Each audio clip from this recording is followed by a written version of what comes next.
ఈ రాత్రి వాక్యముతో, ఆత్మీయమైన విందుతో, దేవుని యొక్క పరిశుద్ధాత్మతో మనందరినీ బలపరచటానికి దేవుడి రాత్రి ఈ స్థలంలో సాక్ష్యాలు, గొప్ప సాక్ష్యం చెప్పటం వేరు, సాక్ష్యములో అనుభవించి ఆయన చేసిన కార్యాన్ని ధైర్యముగా ఒప్పుకోవడం. సాక్ష్యం గొప్ప కాదు, సాక్ష్యంలో ఉన్న బాధని ధైర్యముగా ఒప్పుకోవటము చాలా గొప్ప, దేవుడిచ్చినటువంటి ఆశీర్వాదం. హల్లెలూయా. ఈ సమయంలో మీ అయ్యగారు గంట చెప్పారు, కానీ నేను గంట దాకా తీసుకొని ఏం కంగారు పడకండి. ఒక 45 నిమిషాలు మాత్రమే నేను వాక్యాన్ని అందిస్తాను, ఎందుకంటే మేము కూడా చాలా దూరం వెళ్ళాలి. ఆ సమయాన్ని గమనిస్తూ నేను ముందుకు వెళతాను. దేవునికి స్తోత్రం. తప్పులు కొడదాం అందరం ఒకసారి. హల్లెలూయా, హల్లెలూయా. బోలో క్రీస్తు మహారాజుకే, రాజుల రాజుకే, యూదుల రాజుకే, యూదా గోత్రపు సింహానికే. ఆయన నమ్మిన వారు ఓడిపోయిన చరిత్ర లేదు బైబిల్లో. ఆయన నమ్మిన వారు ఓడిపోయిన చరిత్రే లేదు. అయితే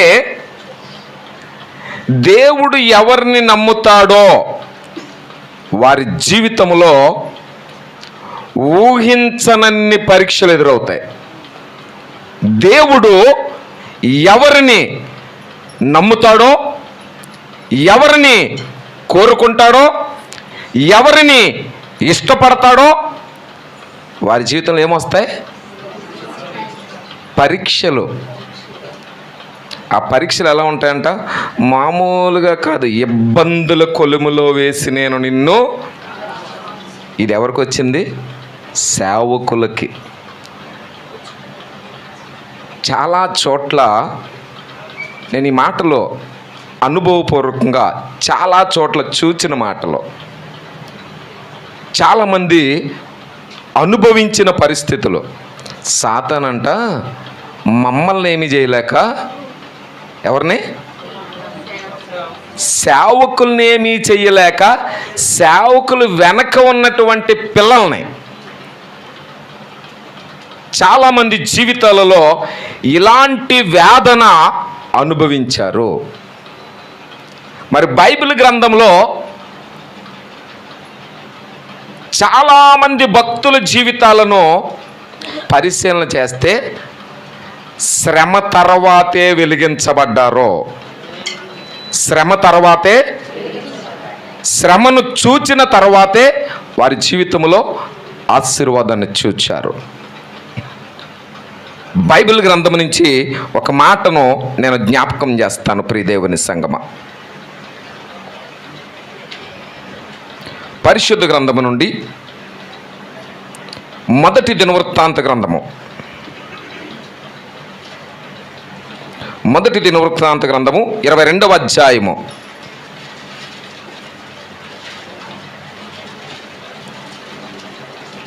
5వ వాక్యాన్ని చదువుదాం. నా కుమారుడైన సొలొమోను చిన్న వయస్సు గల. ఇంతటితోనే ఆగండి. సొలొమోను ఎలాంటి వాడంట? చిన్న వయస్సు, లేతవాడు. సేవకుని పిల్లలు చాలా మంది ఎలా ఉన్నారు? లేతవారే. ఈ రాత్రి దేవుడు ఎవరినైతే దృష్టించాడో బైబిల్లో మోషే, అహరోనులు మొదలుకొని ప్రకటన గ్రంథము వరకు చూస్తే బైబిల్ని ఆధారముగా చేసుకొని మాట్లాడితే బైబిల్లో పరిశుద్ధ గ్రంథములో నుంచి ఏ పిల్లలను దేవుడు ఇష్టపడ్డాడో వారిని సాతాను కొట్టడం ప్రారంభించింది.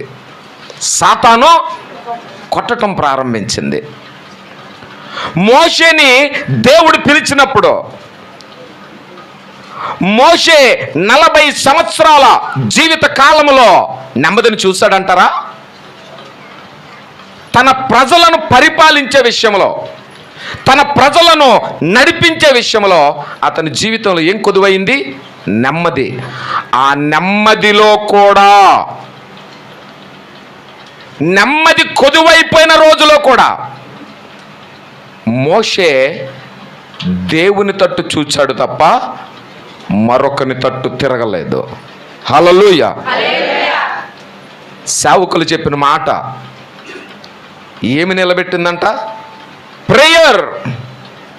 నేను అందుకనే ఉదయకాల సమయంలో కూడా మనం ధ్యానించిన అంశం ప్రార్థన. ప్రార్థన ఎలాంటి కార్యాలు చేస్తుంది? నీకు అసాధ్యమేమో, నీ ఆలోచనలకు అసాధ్యమేమో, నీ ఊహలకు అసాధ్యమేమో, కానీ ప్రార్థన పర్వతాలను సైతము మైనము వలె కరిగించి వేస్తుంది. మైనము వలె. ఈ రాత్రి దేవుడు కోరుకున్న ఏ పిల్లలనైనా బైబిల్ గ్రంథంలో చూస్తే సొలొమోను గాని, దావీదు గాని, పౌలు గారు గాని నైనా ఆయన చూపించిన భక్తుల జీవితాలన్నిటిలో కూడా శ్రమ తర్వాతే విజయం వచ్చింది. తప్పిపోయిన కుమారుడు జీవితంలో ఏం జరిగింది? తప్పిపోయిన కుమారుడు తన జీవితంలో చూచినప్పుడు ప్రియులారా ఆ మాటలు జ్ఞాపకం చేసుకుంటే లూకాసు వార్తలో 15వ అధ్యాయము ఆఖరి వచనాన్ని చదువుదాం. ఈ తమ్ముడు అందుకు అతడు కుమారుడా ఆఖరి వచనం ఈ నీ తమ్ముడు చనిపోయి తిరిగి బ్రతికెను, తప్పిపోయి దొరికెనని అతనితో చెప్పాను. తప్పిపోయి మన జాయిలో ఏమైపోయాడు? తాగినోడు మరణంలోనికి వెళ్ళిపోతాడు. తాగిన వారు మరణంలో. పరిశుద్ధ గ్రంథంలో ఏం రాయబడింది? మద్యముతో మత్తులై ఉండవద్దు, అందులో దుర్వ్యాపారం ఉన్నది. మనసుకు నెమ్మది లేదు, మనసుకు సమాధానం లేదు. కానీ రాత్రి దేవుడు ఏమంటున్నాడు తెలుసా? సంఘము ప్రార్థించగా, సేవకులు ప్రార్థించగా, కుటుంబాలు ప్రార్థించగా, నేను అందుకనే చెప్తాను, ప్రార్థన చేయటం వేరు, ప్రార్థనకు జవాబు రావటము వేరు. How many times the God giving to the answer our prayer. మనం మోకరించినప్పుడు ఉదయం అదే చర్చించు కదా, ముమ్మార్ల మోకాళ్ళ ప్రార్థన. ప్రార్థన జవాబును తీసుకుని వస్తుంది. ప్రార్థన ద్వారాలను తెరుస్తుంది. ఈ రాత్రి దేవుడు చెప్తున్నాడు, ఏ కుమారుడైనా, ఏ కుమార్తె అయినా తప్పిపోతే దేవుడు అంటున్నాడు, నశించిపోయేదాన్ని నేను వెతుకుతాను, చెదరిపోయిన దాన్ని నేను బాగు చేస్తాను, తత్తరిల్లు హృదయాలను ధైర్యపరుస్తాను. అభిషేకం పొందిన దావీదు జీవితంలో అభిషేకం లేనంతసేపు నెమ్మదిగా ఉన్నాడు. చక్కగా గొర్రెలు మేపుకునేవాడు, చక్కగా పాటలు పాడుకునేవాడు. దావీదు 13వ ఏట రాసిన పాట గుర్తుందా మీకు? 13 సంవత్సరాలప్పటికే దావీదు పాడుకున్న పాట, యెహోవా నా కాపరి నాకులేమి కలుగదు, పచ్చిక గల చోటాయన నన్ను కరుణ చేయుచున్నాడు, యెహోవా నా కాపరి. హల్లెలూయా. అలా ఉన్నవాడి జీవితం ఏమైంది? ఒక ప్రవక్త వెళ్ళాడు యెషయా దగ్గరికి, వెళ్ళి ఏమన్నాడు? నీ కుమారులందరినీ పిలువు, వచ్చిన నెలలో చూస్తున్నాడు ప్రవక్త, ఈడు దేవుడికి పనికొస్తాడా, ఈడు కాదు ఇంకొకటి పనికొస్తారా, ఈయన తర్వాత పనికొస్తారా, అందరినీ చూసేసిన తర్వాత వచ్చిన వ్యక్తిని అలా చూసి దేవుడు అంటున్నాడు, నేను కోరుకున్న టికెట్ ఇది కాదు, నేను కోరుకున్న పాత్ర ఇది కాదు, నాకు కావలసిన కుమారుడు ఈయన కాదు. ప్రవక్త అంటాడు, వీళ్ళందరూ కాకుండా ఇంకొకడు ఉన్నాడా నీకు? అయ్యా ఒకడున్నాడయ్యా, ఆడేదో గొర్రెలు మేపుకుంటా ఉంటాడు, అంత ఇదైనోడు. అప్పుడు ప్రవక్తకి వినిపించిన మాట ఏంటో తెలుసా? నాకు కావలసిన సొత్తు అదే, నేను కోరుకున్నవాడు అతడే, కాల్ హిమ్, పిలుపమని చెప్పనగానే వచ్చిన వెంటనే ప్రవక్త ఆత్మ ఉద్రేకభరితమైందంట. ఇతడే దేవుడు కోరుకున్నాడు. అతని గురించి యెషయా కుమారుడు దావీదు గురించి రాయబడిన మాట ఏం తెలుసా? ఎర్రని వాడు, సౌందర్యవంతుడు, దేవునికి ఇష్టుడైన వాడు. ఎలాంటి వాడంటే ఆయన? అధ్యాయం వచనం చదవండి. మొదటి సమూయేలు 16వ అధ్యాయము 12వ వచనం. అతడు వానిని పిలువనంపించి లోపలికి తోడుకొని వచ్చెను. అతను ఎర్రని వాడును, చక్కని నేత్రములు గలవాడును. ఎవరికంట? చూచుటకు సుందరమైన వాడు. నేను నిన్నటి దినాన్ని ఒక ప్రాంతానికి ప్రార్థన చేయడానికి వెళ్ళాను. ఆ ప్రాంతానికి ప్రార్థన చేయడానికి వెళితే 2-3 రోజుల నుంచి ఫోన్ చేస్తున్నా, అన్న రావాలి ప్రార్థన చెయ్యాలి, రావాలి ప్రార్థన చెయ్యాలి. నేను ఇంటిలోనికి వెళితే ఆమెలో ఉన్న దురాత్మ ఎలా మాట్లాడుతుందంటే, ఒరే వచ్చేసావా, 10 రోజుల నుంచి ఉంటున్నాను, ఆమె సౌందర్యంగా ఉంది, రూపముగా ఉంది, నాకు నచ్చి 10 రోజుల నుంచి నేను ఇక్కడే ఉంటున్నాను, వచ్చేసావా, నన్ను ఇక్కడ ఉండనివ్వా, నన్ను పారద్రోలటానికి వచ్చావా? అప్పటి వరకు ప్రార్థన చేయడానికి పిలిచిన ఆమె, నువ్వు నాకు ప్రార్థన చేయొద్దు. అప్పుడు యేసు నామములో లోపల ఉన్నది బయటికి రా అని పిలిచిన వెంటనే ఆమె అక్కడ కుప్పకూలిపోయింది. దురాత్మ కేకలు వేసుకుంటూ వెళ్ళిపోయింది. హల్లెలూయా. ఈ రోజున దేవుడు అభిషేకించిన వాళ్ళు రంగు రూపు ఎవరికి కనబడుతుందంట? ఎవరికి కనబడుతుంది? తప్పు రైటుగా చెప్పండి గట్టిగా. దేవుడు అభిషేకించిన వాళ్ళు దేవుడు ఎందుకు కనబడతారు? దేవుడు అభిషేకించిన వాళ్ళు రంగుతో, వాటితో వీటితో సంబంధం లేదు. దేవుడు కోరుకున్న వారు ఎలాంటి వారిని కోరుతారు తెలుసా?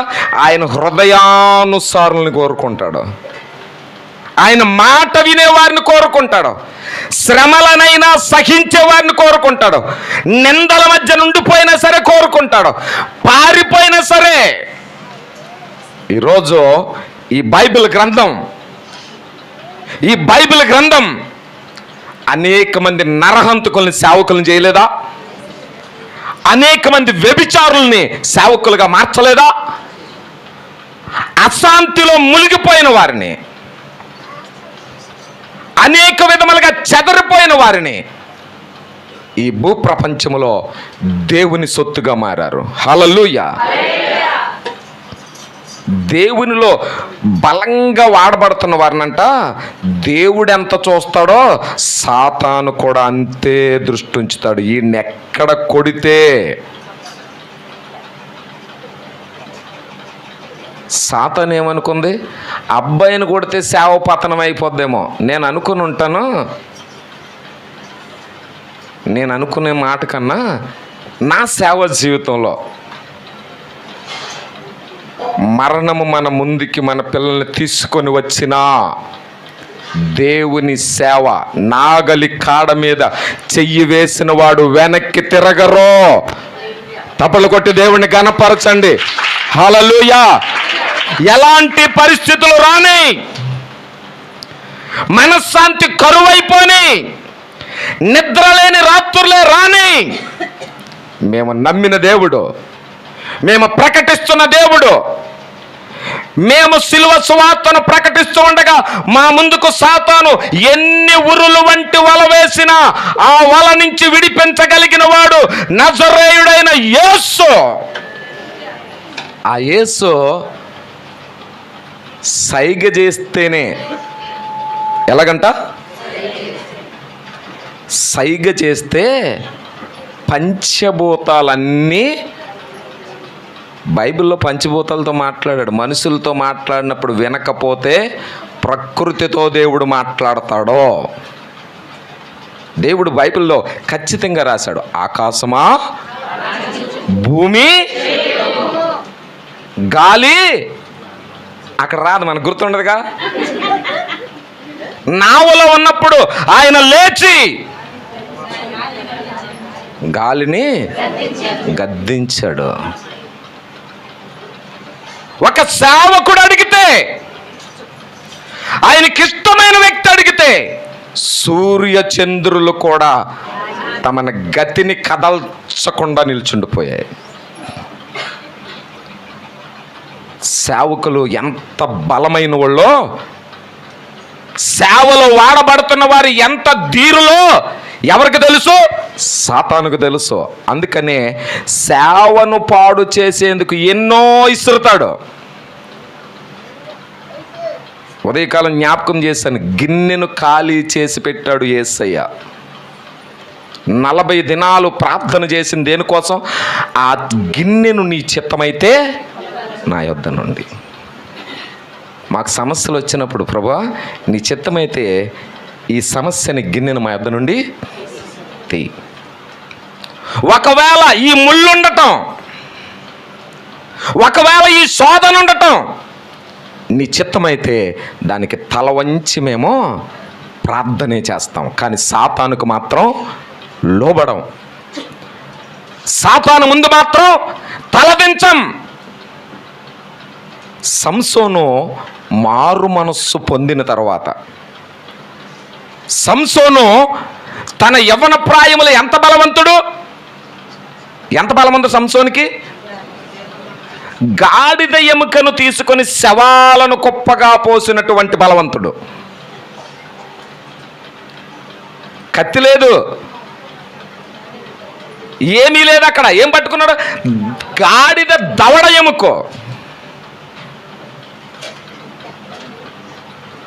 ఈ లెక్కను లెక్కేస్తే జంతువులన్నిట్లో ఏది గట్టిదని లెక్కేసుకోవాలి? అప్పుడు గాడిదే. నా ప్రియదేవుని సంగమా, అందుకని పెద్దలు ఒక సామెత చెప్తారు, గాడిదకి వెనకాలను గుర్రానికి ముందు నడకూడదంట. ఆ రెండిటి ముందు ఉన్నప్పుడు నీ ఒళ్ళు కంట్రోల్లో ఉండాలి. సాతాను ముందున్నప్పుడు కూడా నువ్వు కంట్రోల్గా ఉండాలి. దేవుని దగ్గర ఉన్నప్పుడు బలముగా నిలబడు.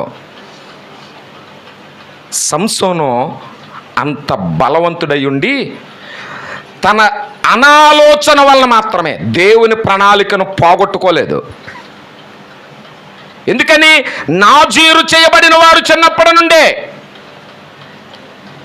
అతని బలము ముందు అన్నీ ఎలా తెగిపోయి అంట? నూలు దారాల్లాగా తెగిపోయి అంట. నేనంటాను, సేవకుల ముందుకొచ్చే సమస్యలు ఏదైనా సరే, సంఘములో ఉన్న ఏ సమస్య అయినా సరే, మోకరించే అనుభవం నీకుంటే, దేవుని మీద ఆనుకునే మనస్సు నీకుంటే, దేవునిని బ్రతిమలాడుకునే సన్నిధి నీలో ఉంటే, దేవునికి నువ్వు ఇష్టడుగా మారాలని అనుకుంటే, ఈ రాత్రి దేవుడు చెప్తున్నాడు, అన్ని నూలు పోగుల్లా తెగిపోతాయి. ఇర్మియా గ్రంథం 40వ అధ్యాయము 4వ వచనం. ఇర్మియా గ్రంథం 40వ అధ్యాయము 4వ వచనం.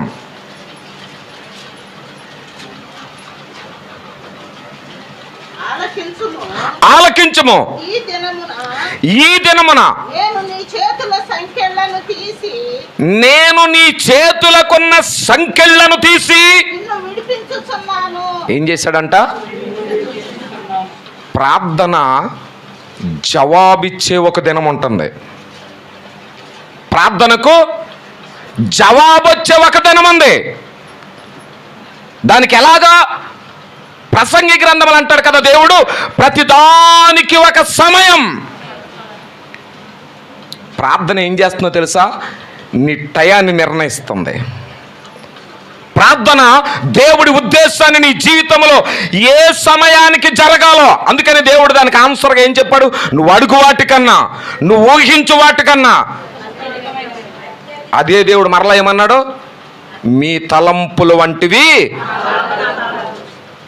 మనం ఏమంటాము? ప్రభు ఈరోజు విత్తనం వేసామో అది రేపే పువ్వులు పూయాలి.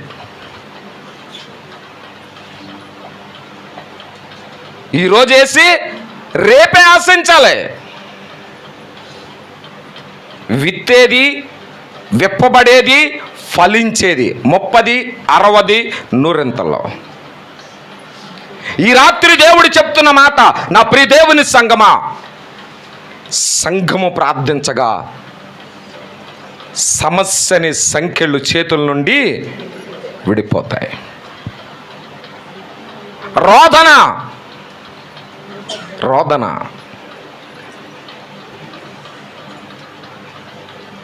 నా ప్రియదేవుని సంగమా, సంఘానికి సమస్య వస్తే సేవకుడికి చెప్తారు. వచ్చి సేవకుడికి ఏ సమస్య వస్తే, మనల్ని నడిపించిన గురువు, మనల్ని నడిపించిన ఆత్మీయ తండ్రి, అలా వేదన చెందిన ఎందరో భక్తులు ఉన్నారు. అలా పరిశీలన చేయబడిన ఎందరో ఉన్నారు. కానీ వారు ఓడిపోయినట్టు చరిత్రలో రాయబడలేదు. నీతిమంతుల పిల్లలు భిక్షమెత్తుట, వాడు విడవబట్టం కానీ భిక్షమెత్తుట కానీ చూడలేదు అని రాశాడు. సాతాను కృంగదీయొచ్చేమో, కొంత సమయానికి యోబుకి అధికారం ఇచ్చినట్లుగా యోబుని జ్ఞాపకం చేసుకుంటే నమ్మిన ప్రతి భక్తుని జీవితంలో పరీక్ష వచ్చింది. నమ్మిన ప్రతి కుటుంబానికి దేవుడు అనుమతి ఇచ్చాడు. మన పిల్లలకి శ్రమ వచ్చిందంటే సేవలో నిన్నింకా బలముగా నిలబెట్టేందుకే. ఏ బిడ్డకు శ్రమ వచ్చిందో అదే బిడ్డను, వాక్యంలో రాయబడింది కదా, దిట్టమైన చోట కొట్టబడిన మేకువలే. ఏ సాతానైతే శోధించిందో పిల్లల్ని, అదే సాతానికి ఎలా ఉంటాడంట? మేకులా దిగబడతారు. రానున్న దినముల్లో కాళ్ళ కింద సాతాను అధికారాన్ని తొక్కుతారు. ఆమేన్. అందుకనే ప్రార్థన, పరిశీలన, పరివర్తన, పరిరక్షణ, ఈ 4 అంశాలు మన జీవితంలో ఉండాలి. నా ప్రియులారా, ఇది సేవకుల బిడ్డల్లో కావచ్చు, నీ కుటుంబంలో ఉన్న బిడ్డల విషయంలో కావచ్చు. కానీ బైబిల్ దానికి ఒక కొటేషన్ చెప్పింది, ఆన్సర్ చెప్పింది. విలాప వాక్యం అంటాడు కదా, నీవు లేచి రేయి మొదటి జాము. ఏ జాము? ఎంతమంది మొదటి జాములు లేచి ప్రార్థన చేస్తారు? మీ చేతులు ఎత్తండి ఒకసారి. ఏదో అక్కడక్కడ చెదురుమదురుగా పిడుగులు పడినట్టుగా 4-5 చేతులు ఎగుతున్నాయి. పిడుగులు అన్ని దిక్కులా పడవగా పడతాయా? పడితే మనం ఉంటామా? నేను ఒకరోజు వెళ్తున్నాను, దేవుడు అన్నాడు, చిన్న తుప్పర పడుతుంటే దేవుడు అన్నాడు, ఆగు ఇక్కడ. నేను ప్రభు చిన్న తుప్పరే కదా, ఎందుకు ఆగటం? మరలా రెండోసారి వినిపించింది, ఆగు ఇక్కడ. ఆగల. ప్రభు టైం అయిపోయింది, ఎక్కడికో తణుకు వెళ్ళాలి, నేను అక్కడి నుంచి నెడదవోలు వెళ్ళాలి, నా ప్లానింగ్ నాది. ఆగవా? సరే ఇంకా కొంచెం ముందుకెళ్ళి నీకు ఆగుతుందేం ప్లేస్ ఉంటుందేం చూడన్నారు. ఇంకా వెళ్తా ఉన్నాను, ఒక 1/2 కిలోమీటర్ కూడా వెళ్ళా. ఆగుతాకి చెట్టు లేదు, పుట్టలేదు అక్కడ. విపరీతమైన వర్షం, ఓ పక్క తడిసిపోతున్నాను. దేవుడు అన్నారు, ఇంతే కాదు ఇంకా ముందుకి వెళ్ళి అన్నారు. ఇంకా ముందుకెళ్ళి కొలిది అప్పటిదాకా పెద్ద పెద్ద చినుకులు పడిందల్లా వడగండ్ల వాన పట్టడం మొదలైంది. నుంచుంటానికి ప్లేస్ లేదు, చేతుల మీద అడిపోతున్నాయి, పట్ట మనకి బండి ఆపేసి ప్రభు తప్పు అయిపోయిందని అనుకుంటే కొంచెం దూరం వెళ్ళు, అక్కడ ఒక నీకు నిలబడే స్థలం దొరుకుతుంది. తప్పుడు కూడా దేవుని కనపరచు. దేవుడు మాట వినకపోతే శ్రమ. ఆయన వంటి జ్ఞానవంతుడు ఉన్నారా? ఆయనలా చూడగలిగిన వారు ఉన్నారా? ఆయనలా వినగలిగిన వారు ఉన్నారా? ఆయనలా భూత భవిష్యత్తు వర్తమాన కాలముల గురించి మాట్లాడువారు ఎవరు? అందుకని మన దేవుడికి ఒక బిరుదు ఉంది, వేల్పులలో ఆయన వంటి వాడు లేడు. వేల్పులలో ఆయన వంటి వాడు లేడు.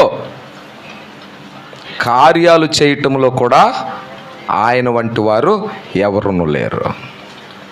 శ్రమ వచ్చిందంటే ఆ శ్రమను దేవుడు మేలుగా మలిచేవాడు. మనం పాడతాం కదా, ఈ మధ్యన వచ్చింది బాగా వైరల్ అయిన పాట అది, నీ ఆజ్ఞ లేనిదే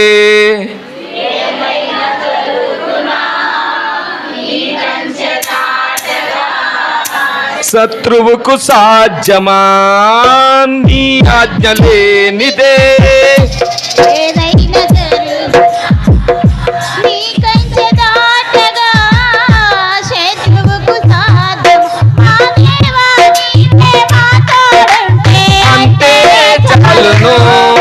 అపవాది తలచిన కీడులన్నీ మేలైపోవును.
దేవుని కృప ఉంటే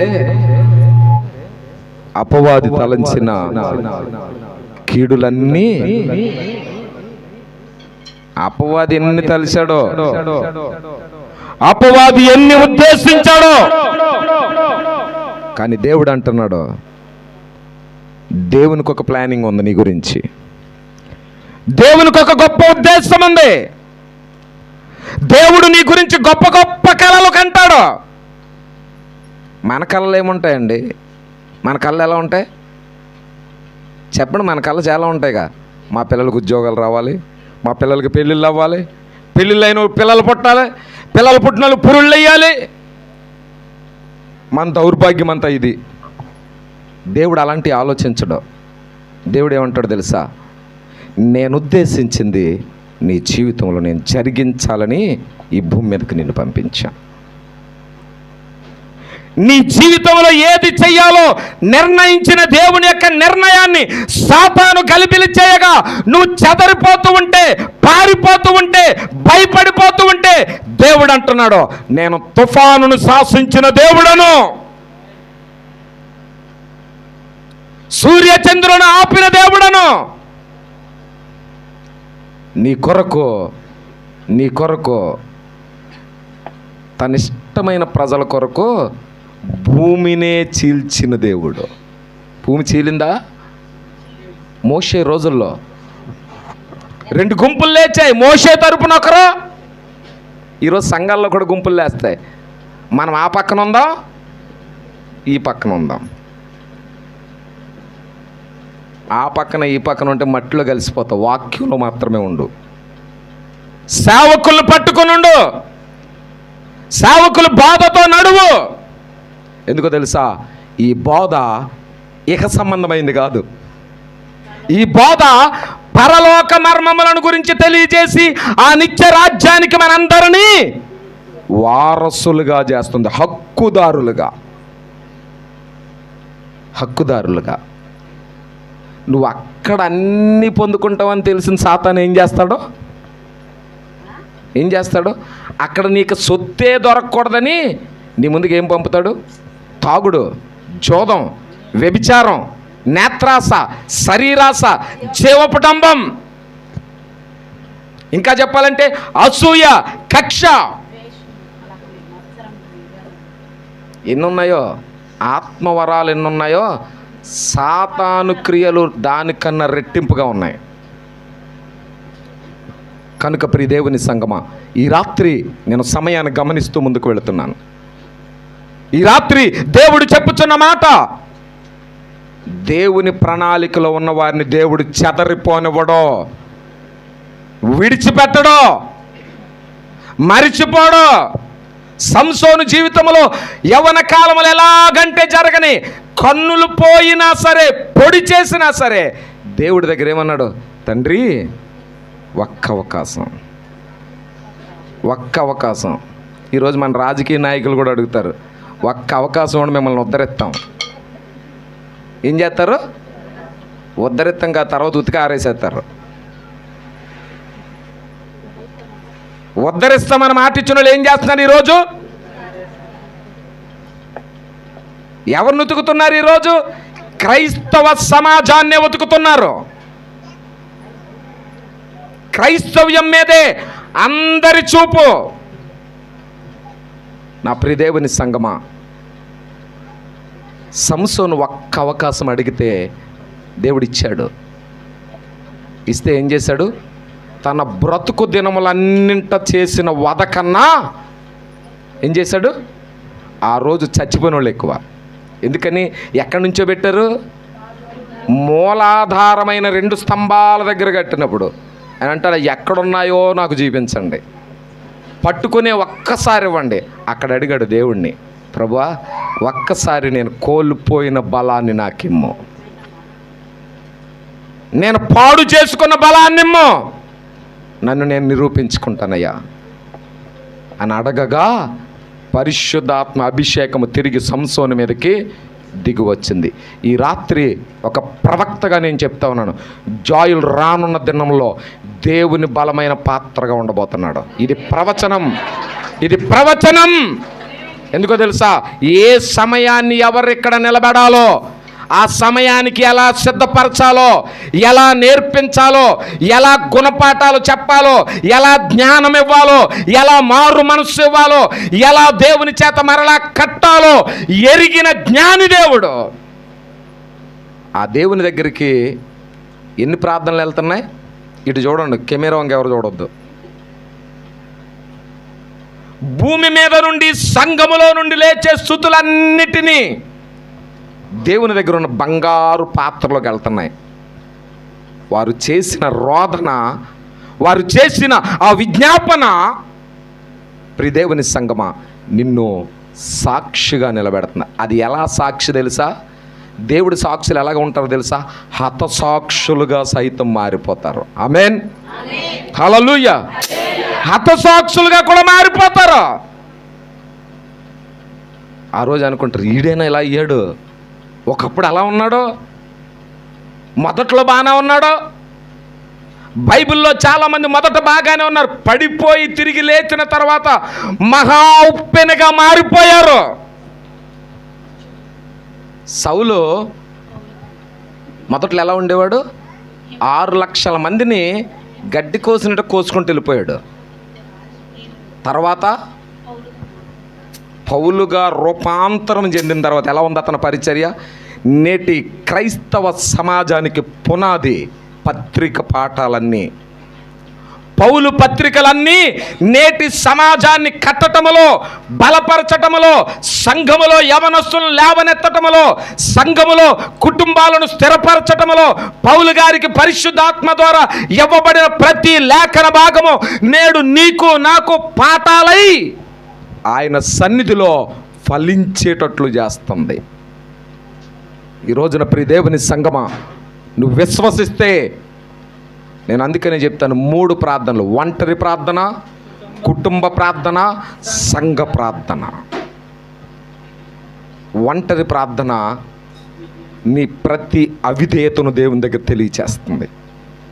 కుటుంబ ప్రార్థన లోటుపాట్లు, కుటుంబంలో ఏ లోటులు ఉన్నాయో దేవుని దగ్గర భార్య భర్తలు మొరపెడుతున్నప్పుడు, ఓహో నా ఇంట్లో ఈ లోటు ఉందా, నా భార్య నాకు చెప్పలేక దేవుడికి చెప్తుందా, తన బిడ్డలకున్న అవసరాలు కూడా దేవుడికి చెప్తుందా, అప్పుడు ఆ మాట ఎవరి చెవికి వెళ్తుంది? నీ యజమానుడి చెవికి. అదే బిడ్డలైతే తల్లిదండ్రుల దగ్గరుండి ప్రార్థన చేస్తుంటే వీరు ఇలా ఉండాలి, వీరి భవిష్యత్తు ఇలా ఉండాలి. ఇలా ఉండాలంటే నేను ఇందాక అడిగానే, అక్కడక్కడ పిడుగులు పడినట్టు 4 చేతులు లేచాయి అన్నానే. ఎన్ని చేతులు లేచాయి? ఉన్నామా చచ్చిపోయాం? మరి అప్పుడు బతుకున్నట్ట చచ్చిపోయినట్ట? క్రైస్తవ్యాన్ని అనుసరిస్తున్నామో? నేను అడిగితే బాధపడతారేమో. నాకేమో సంఘంలో అలవాటు అయిపోయింది అత్తమాని క్వశ్చన్లు వేయడం. ఎంతమంది బైబిల్ పూర్తిగా చదివారు?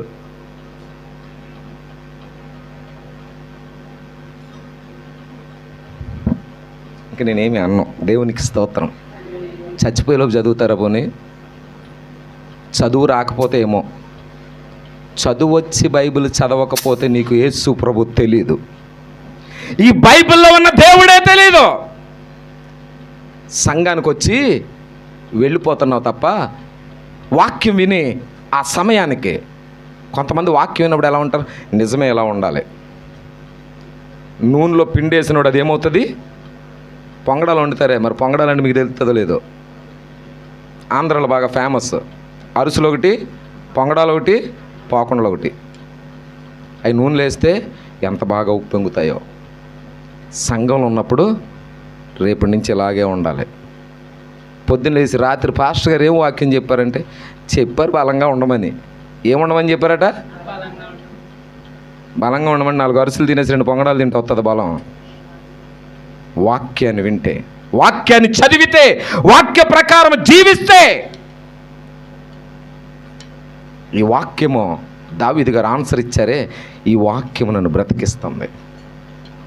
ఈ వాక్యము నా బాధలో నాకు ఆదరణ కలిగిస్తుంది. ఈ వాక్యము నాకు దిక్సూచై నిలబడుతుంది. నీ సమస్యకు జవాబు వచ్చే సమయం రేయి మొదటి జామున. రేయి మొదటి జాము నేను ఎందుకు అన్నాడు తెలుసా? అప్పుడు ఏ అల్లరి ఉండదో, ఏ ఇరుకు పొరుగు మాటలు వినపడవు, ఏ మైక్ శబ్దాలు కూడా వినపడవు. పిట్టలే పొద్దుటే లెగిసి కోలాహలం చేస్తే ఆయన రూపాన్ని ఇచ్చుకొని వచ్చి భూమి మీద బ్రతుకుతున్నావంటే నీ నోటిలో నుండి స్తుతి వెళ్ళకపోతే ఎలా?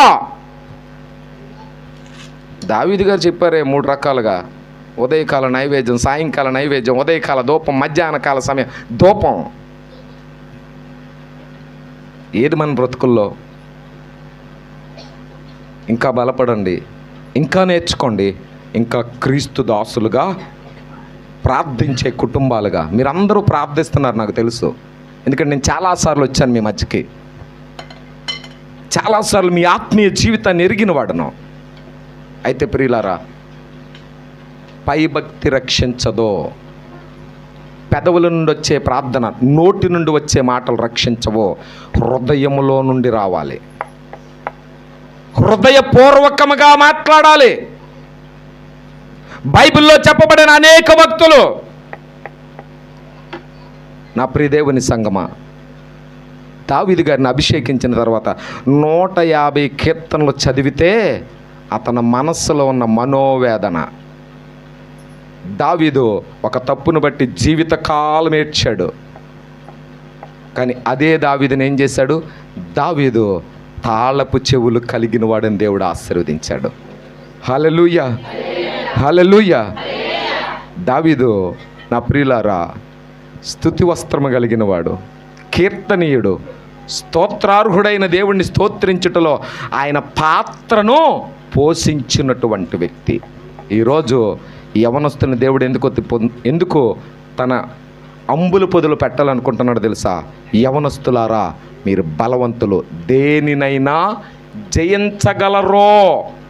చేయకూడదనుకుంటే చెయ్యరు. నేను నిలబడాలి అని ఒక నిర్ణయం తీసుకుంటే నిలబడిపోతారు. చాలామంది ఆడపిల్ల కనబడుతున్నారు ఇక్కడ, చాలామంది ఆడపిల్ల కనబడుతున్నారు.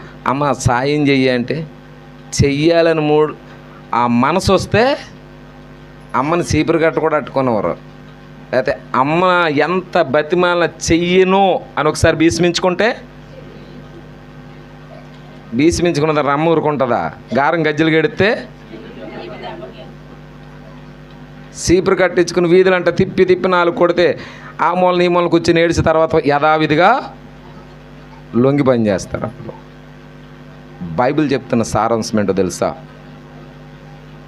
సాతాను నిన్ను నీ పిల్లల్ని గుర్తిస్తున్నాడని గుర్తెరుగు. పిల్లల మీద ఎప్పుడు చేతులెత్తి దీవించి ప్రార్థన చేయండి. చాలామంది క్రైస్తవుల నోట నుండి వాళ్ళ పిల్లల గురించి వచ్చిన మాట ఏంటో తెలుసా? ఇలాంటి ఎందుకు కన్నానా? ఎవరంటున్నారు ఈ మాట? కన్నవాళ్లే. ఇలాంటి వాళ్ళు ఎందుకని నువ్వు కడుపుని చెడబుట్టావు. కానీ బైబిల్ అనలేదే.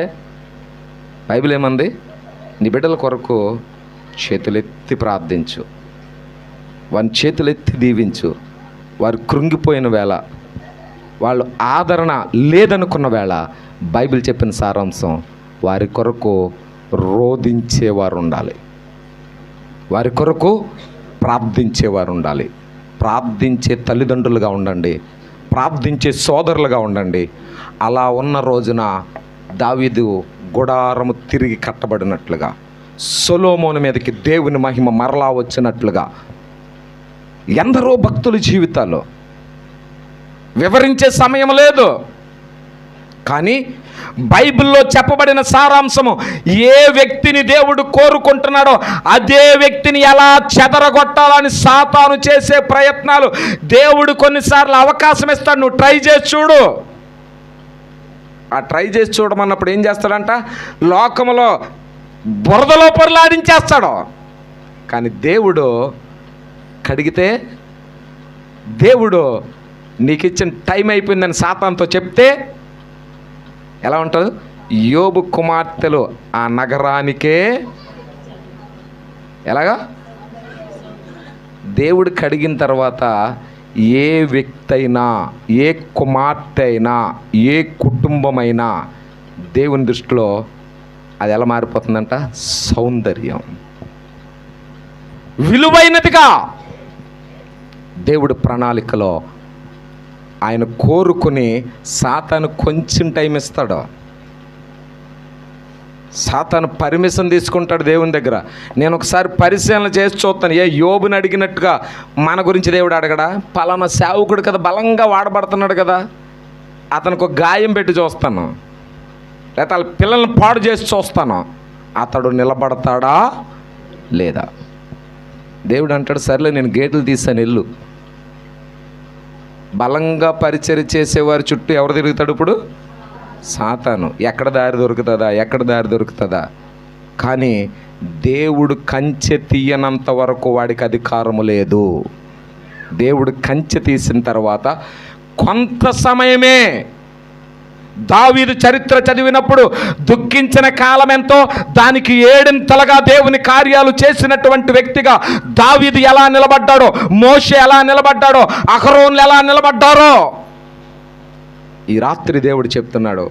సేవకులమైన మాతో కూడి వచ్చిన మీతో దేవుడు చెప్తున్న మాట, తిరిగి మీ బిడ్డలను దేవుని పాత్రలుగా ఆశీర్వదించబోతున్నాడు, దేవుని పనిముట్టుగా చేస్తున్నాడు. అది సేవకుల పిల్లలైనా, సంఘములో ఉన్న ఏ బిడ్డల గురించి అయినా ఎవరు రోధిస్తున్నారో వారికి దేవుడు ఈ రాత్రి చెప్తున్న సమాధానం, నేను వాడుకుంటే ఈ లూకాసు వార్తలో దేవుడు చెప్తున్నటువంటి, ఈ లూకాసు వార్తలో దేవుడు చెప్పిన మాట, ఈ తమ్ముడు చనిపోయి తిరిగి బ్రతికెను. తిరిగి బ్రతికిన వాడు ఎలా ఉంటాడు తెలుసా? అన్ని విషయాలు అణుకువ. తిరిగి బ్రతికిన వాడు అన్ని విషయాలు సరి చేసుకుంటూ తన వేసే ప్రతి అడుగును పరిశీలన చేసుకుంటాడు. అట్టి పరిశీలన కృప దేవుడు మనందరికీ దయచేయును గాక. మోకరించగలిగిన వారు మోకరించండి. 2 నిమిషాలు చిన్న ప్రార్థన చేస్తాను. చిన్న ప్రార్థన చేసుకుందాం. ఈ రాత్రి దేవుని సన్నిధిని ప్రార్థన చేద్దాం. నీ కుమార్తెలా, నీ కుమారులా, నీ అన్నదమ్ములా, నీ కుటుంబం మధ్యన సమాధానం లేదా? దేవుడు అంటున్నాడు, తప్పిపోయిన కుమారుడు జీవితంలోకి మేలు జరిగినట్లుగా, ఇదిగో ఆయన ఇష్టపడిన భక్తుల జీవితాల్లో మేలు జరిగినట్లుగా ఈ రాత్రి దేవుడు నిన్ను కోరుకొనుచున్న సమయం, నీ పట్ల ఆయన ప్రణాళికను నెరవేర్చే సమయం. ఆకాశ వాకిండ్ల నిప్పే సమయం, ఆశ్చర్య కార్యాలు చేసే సమయం. నీ నోటి నుండి స్తుతులేస్తే, నీ హృదయంలో నుండి ధ్వని పుడితే, ఈ రాత్రి ఆయన నిబంధన, తన ప్రజల పట్ల ఆయన నిబంధన, తన ప్రజల గురించిన ఉద్దేశము ఆయన నెరవేర్చే దేవుడిగా ఉన్నాడు. ఆయన శాసించే దేవుడిగా ఉన్నాడు. ఆయన ప్రణాళికను మార్చనివాడు దేవుడు. ఆయన నీకు తోడుగా ఉన్న దేవుడు, నీ పక్షంగా ఉన్నవాడు. ఆయన నీ కొరకు ఆయన చాచిన బాహువును సిద్ధపరిచి ఉంచాడు. ఈ రాత్రి తలలు వంచిన నీవు, మోకరించిన నీవు ఒక్కసారి ఆయన సిలువ వైపు చూడు. సిలువలో దేవుని ప్రసన్నత, విమోచించే శక్తి, విడిపించే బలము నీ వైపే ప్రేమగా చూస్తున్నాడు. ఆయన తప్పిపోయిన కుమారుని వెతికిన ఈ రాత్రి సియోను సింహాసనాసీనుడైన దేవుడు నిన్ను పిలుచుచున్నాడు.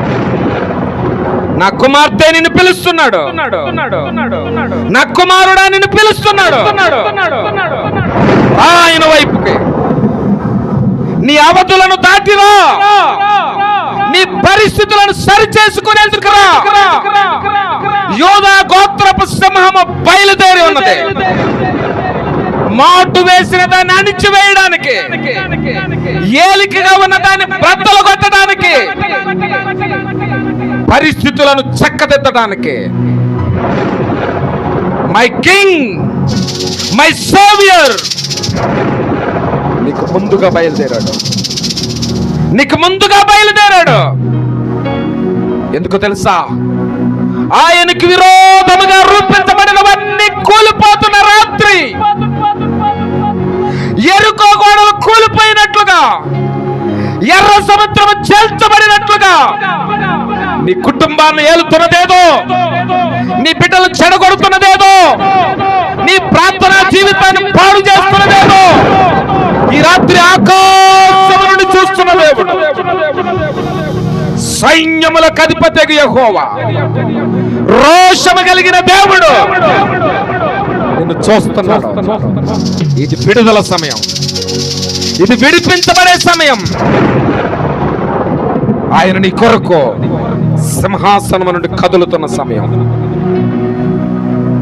రాజులు మనకెవ్వరు లేరు, సూరులు మనకెవ్వరు లేరు, రాజులు మనకెవ్వరు లేరు, సూరులు మనకెవ్వరు లేరు, సైన్యములకు అధిపతి అయినా యెహోవా మన అండ. ఈ రాత్రి నీకు అండగా ఆయన ఉన్నాడు. ఈ రాత్రి నీకు రాజుగా ఉన్నాడు. నీ జీవితాన్ని చక్కదిద్దే సమయం, నిన్ను బలపరిచే సమయం. మోషే ఒక మాట అడిగాడు, అయ్యా నాకు ముందుగా నువ్వు వెళ్ళయ్యా. ఈ రాత్రి నువ్వు అడుగు, ప్రభు నా కుటుంబానికి ముందు మీరు ఉండాలి, నా బిడ్డలకు ముందు మీరు ఉండాలి. వారి రాకపోకల్లో, వారి ఆలోచనలో, వారి ఒంటరితనంలో, వారు ఏ నడవడికలో ఉన్నా నువ్వు దాయండి ప్రభు, మీరు సరిచేయండి, మీరే బుద్ధి చెప్పండి. ఆ గాయాన్ని కట్టు దేవుడవు నీవే, పునరుద్ధరించు దేవుడవు నీవే. నీ కృపా సంకల్పంతో ఈ రాత్రి సేవకులైన మమ్ములను, మా బిడ్డలను, కూడి వచ్చిన కుటుంబాలను, ప్రతి ఒక్కరిని పేరు పేరున నీకు అప్పగిస్తున్నాం, పేరు పేరున నీకు అప్పగిస్తున్నాం. ఈ రాత్రి మమ్మల్ని దాటిపోవద్దయ్యా. ఈ రాత్రి మా చూచి నీ ముఖము చాటు చేయొద్దయ్యా. నేను వేడుకుంటున్నాం, నీ కృప దీవెన మా అందరి పక్షముగా స్తుతులు, విన్నపాలు, విజ్ఞాపనలు తెలియచేసుకుంటూ బ్రతిమలాడి ప్రార్థిస్తున్నాము తండ్రి. ఆమేన్, ఆమేన్, ఆమేన్.